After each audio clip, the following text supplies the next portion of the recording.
This Warmaster battle report features a new scenario called Spoils of War.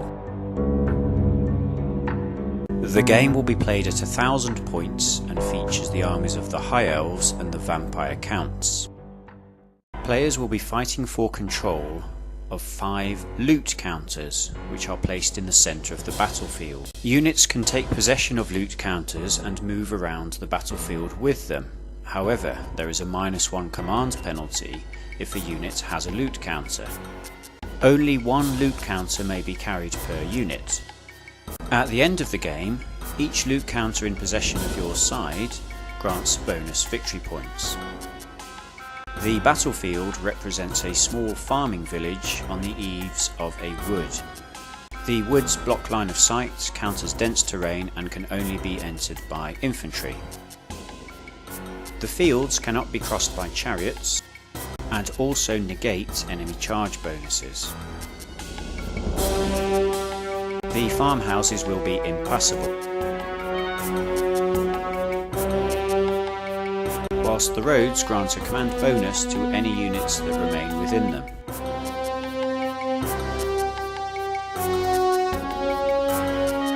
So let's take a look at the armies.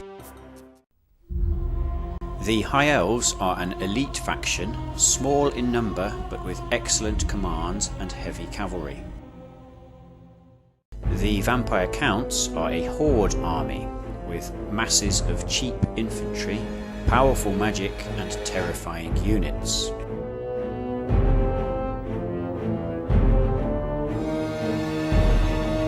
The undead begin by placing 1 unit of direwolves on the road. Next they place their single unit of flyers, which are fell bats. And 1 more unit of direwolves near to the woods.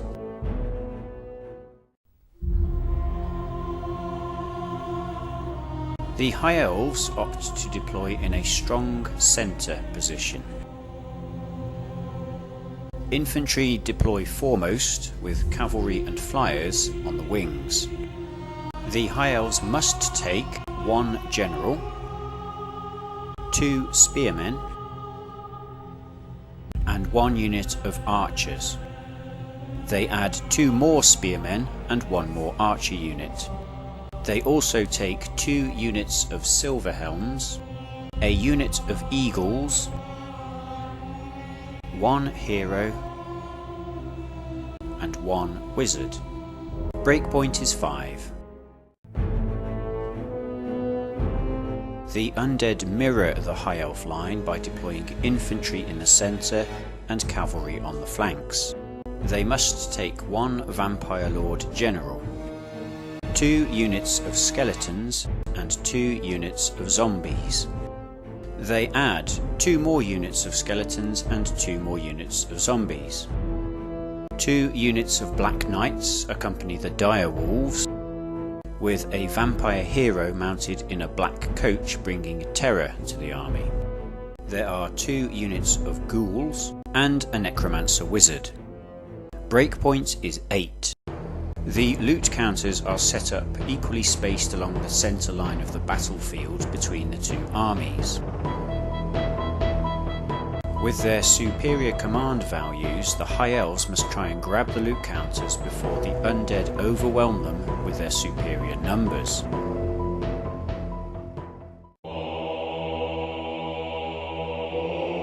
The undead begin with a vampire ordering the dire wolves and black knights forwards along the road.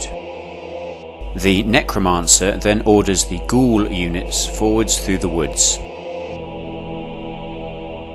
The vampire general orders the infantry brigades forwards towards the loot, while a second brigade of wolves and knights fails to receive its order and can only stumble forwards at half pace. At the end of the first turn, the undead battle line looks like this. The High Elves begin by attempting to order their eagles, but the order fails and the eagles can only stumble forwards 10 centimetres. The Elf General manages to order the central infantry brigade forwards,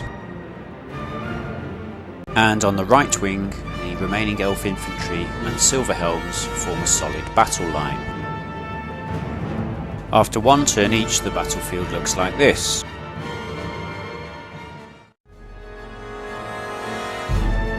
The undead start turn 2 with the necromancer ordering the ghouls forward towards the loot counters. The first loot counter is successfully claimed by a unit of ghouls, and despite the command penalty, the necromancer manages to order the ghouls one more time towards another loot counter.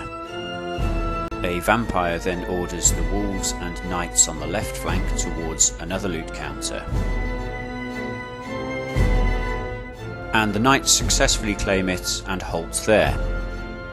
The vampire general then orders his infantry brigades forwards to contest the final 2 loot counters. So at the end of their turn, the undead now have possession of 2 loot counters and are threatening the other 3. The High Elves begin turn 2 with Silverhelms charging headlong into the Black Knights and Dire Wolves. The Eagles still fail to take off and can only stumble forwards another 10.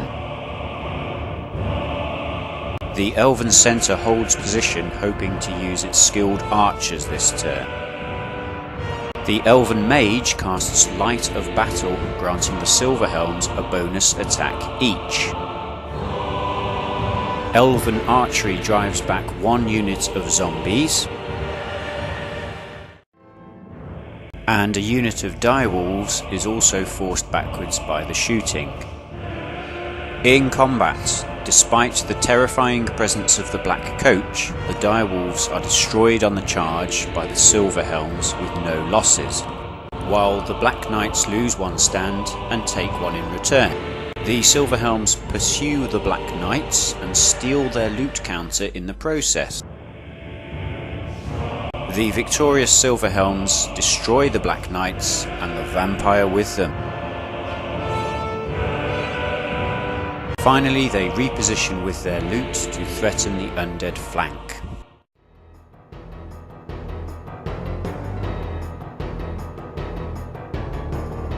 The undead begin turn 3 by homing back the fell bats towards the general. The necromancer continues to order the ghouls forward, claiming a second loot counter. Meanwhile, the skeleton brigade ignores the loot counter in the road and is ordered forwards by the general to charge the High Elf battle line.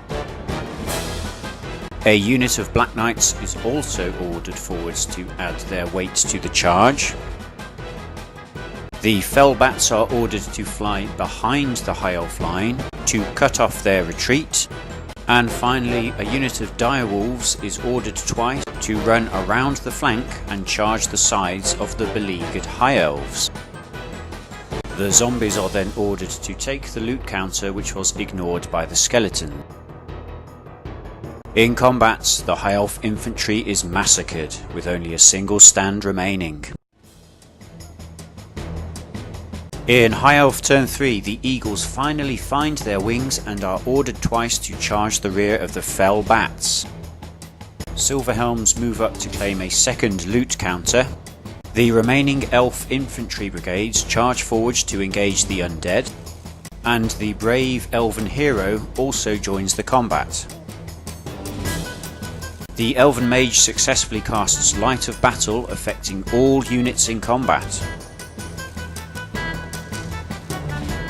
Eagles easily rip apart the fell bats, but lose 1 in return.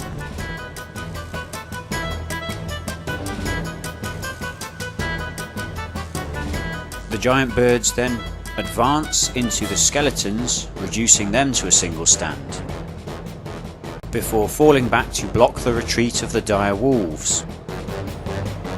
Inspired by their hero, the vengeful elf spearmen charge into the skeleton lines.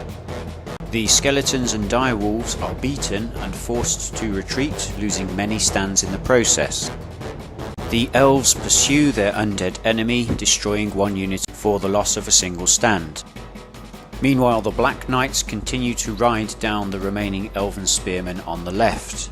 As the dust settles on turn 3, the High Elves have 2 loot counters while the Undead hold 3, and both armies are near to breaking. In turn 4, due to their lack of initiative, the Undead fail to move, as all orders fail. However, the Vampire Lord uses his dark powers to raise the dead, bringing a new unit of skeletons into play behind the High Elf line. In combat, the High Elf Spearman and Hero are pulled down, breaking the High Elf army and ending the game.